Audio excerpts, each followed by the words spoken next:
təşkilatda bizim ideal hədəfimiz nə olmalıdır? Zuhura qədər ən ideal təşkilat İmam Hüseynin yaratdığı təşkilatdır. Bu ideal təşkilatdır. Yəni qeybət dövründə diqqət edin, yaranacaq hər bir təşkilat maksimum özünü ona oxşatmalıdır. Bunlar ispat etdilər meydanda. Yəni İmam Hüseyni meydana gətirib təşkilat idi, parakəndə deyildi, dağınıq bir şey deyildi. Hərə öz başına kim nə istəyir edir, belə deyildi. Hər şey hesablanmış.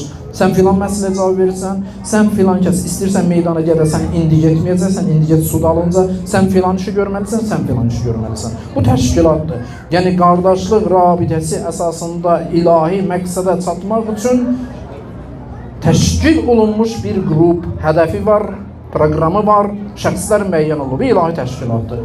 Bunun bir məramnaməsi, manifesti var idi ya yox idi? Biz deyə bilməliyik yox idi. Yaxşı, necə kəşf edək? Ən ideal təşkilat necə kəşf edək? Aşura ziyarətnaməsində diqqət edilir. Yollardan biri budur.